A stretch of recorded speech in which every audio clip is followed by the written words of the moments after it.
And it was pretty obvious that we were dealing with one single narrative from all media sources, and there was no option for anybody to question anything. I was issued a fine for attending a church service and received a $10,000 fine for doing so. $10,000? Yes, the prosecutor was asking for a $10,000 fine for my involvement in attending a church service. Drea Humphrey here with Rebel News, bringing you another sit-down interview with somebody who testified at the National Citizens Inquiry, which has been probing into the provincial and federal government's handling of COVID-19 and its impact of their handlings on citizens. Now, you, Vincent Gircys, you have a very interesting story. This is why I sat down with him. You were an Ontario police officer for over 30 years, a forensic investigator, and then you went through something crazy. You found yourself on the other side of the law after all of these COVID-19 measures. So tell us just a little bit about your history in policing. I was a member of the Ontario Provincial Police for 32 years, and I retired in 2014. I was a forensic investigator for a number of years, among many other tasks that were required. And when this all started, we go back to the beginning in 2019, 2020, as everything rolled out. I have the talent, I guess you'll say, through forensic investigation of always looking at things through multiple lenses and looking at information, looking at data. And it was pretty obvious that we were dealing with one single narrative from all media sources, and there was no option for anybody to question anything. And if it wasn't for an outlet like Rebel Media, you wouldn't know that there was another side to the story. So it became quite evident that there was a tremendous amount of deception going on. It is my understanding that there's nobody here present from mainstream media. Is there anybody? If you are, can you put up your hand? CBC, CTV, Global? No, I didn't think so. So evidence is also the absence of something. So when mainstream media is not here, that is evidence of something. Now, I can remember when lockdowns were happening, something that comes to mind is the police officers that were fining or arresting pastors for having services. And I was so shocked to see that in Canada, in my own country. What was it like for you to sit back and see things like that happening in Canada? Well, it was just abhorrent. And being a member of Police for Freedom, which is an international police group of police officers, both retired and active from all over the world, they were experiencing the same thing in other countries as well. I was issued a fine for attending a church service and received a $10,000 fine for doing so. $10,000? Yes, the prosecutor was asking for a $10,000 fine for my involvement in attending a church service in Elmer, Ontario. And that was issued by the Elmer Police Service. That matter has since been resolved, but that was the fine that the prosecutor was requesting. I must say I'm very proud of a number of members of the Elmer Police Service, at least 6 of them. I'm very proud that they have made the decision to quit within a 1-year period, and that is approximately 50% of the number of officers that are employed by that police service.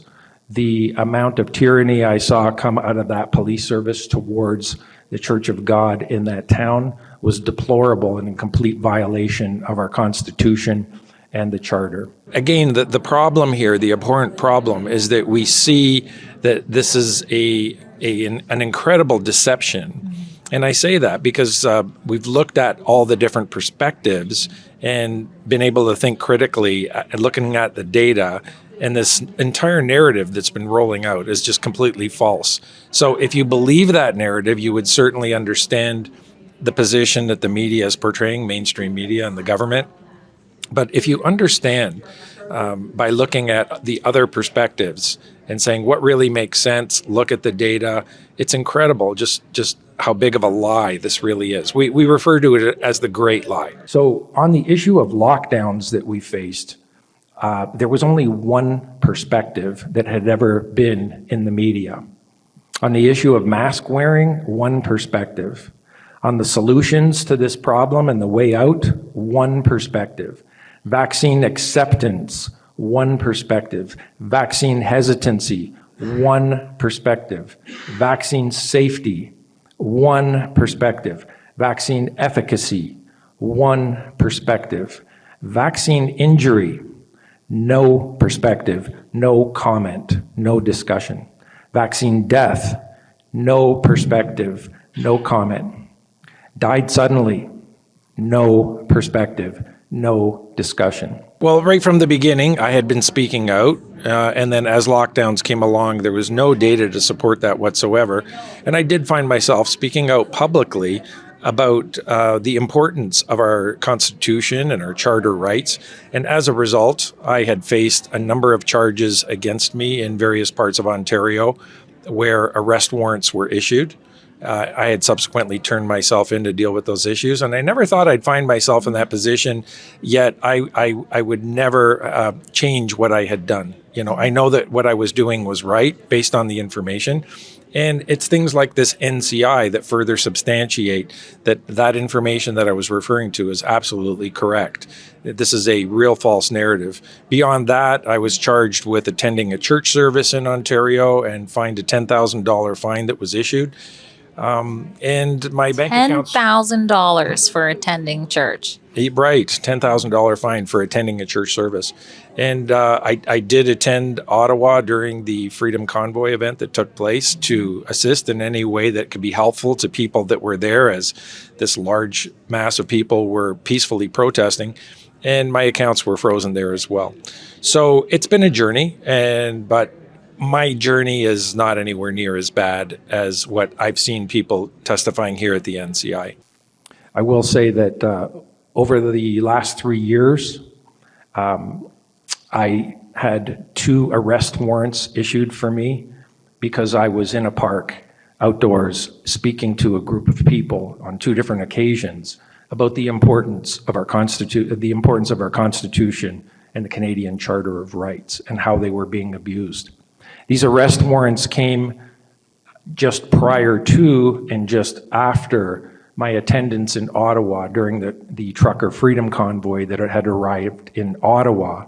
I attended there just to see what was going on. There seemed to be quite a bit of discussion about trucks arriving in Ottawa, and it sounded exciting, so I attended. And when I got there, I could see the level of deployment there that was taking place, and I wanted to reach out and help in any way I could. So I took on various roles, one of them being a police liaison. I had received through the Ontario Provincial Police the Police Liaison Officer of the Year Award. I guess I did a pretty good job at it. And so I was also liaising with police services in Ottawa during the trucker convoy. So when you were at the trucker convoy, did you have an opportunity to speak to any officers and say who you are and what your experience is and kind of have a heart-to-heart with them? And if so, what can you tell us about that? I did. I was liaising with active duty police officers, but also dealing with many police officers that were off duty and retired. And I deal with police officers from the International Group Police for Freedom. I've been dealing with thousands of police officers who think similarly to the way I do. We all feel this is one great deception. Mm-hmm. But none who, I suppose I should have worded that, did you speak to any that were sort of part of the enforcement during the trucker convoy to quash it? I did. And they, some of them definitely understand what's going on, and some do not. Some are still in belief of this great deception.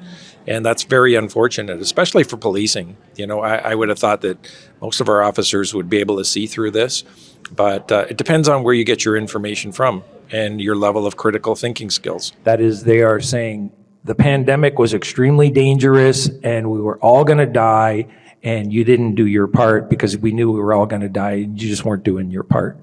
And so there are limits to the Constitution, and we don't think this was unreasonable. I refer to that, and so do many others, as the great lie.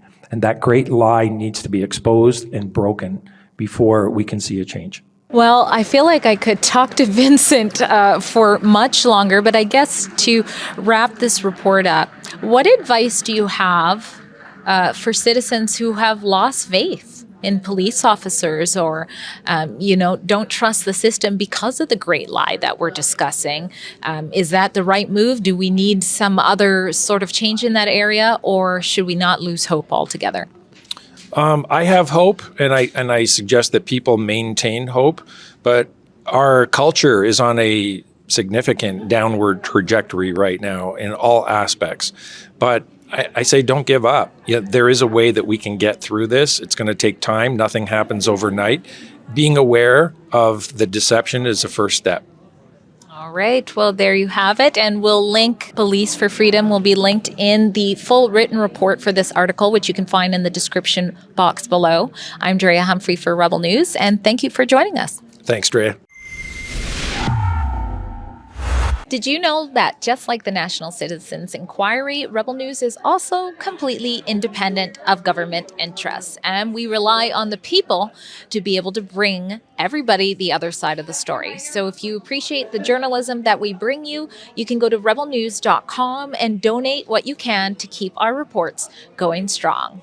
We appreciate your support.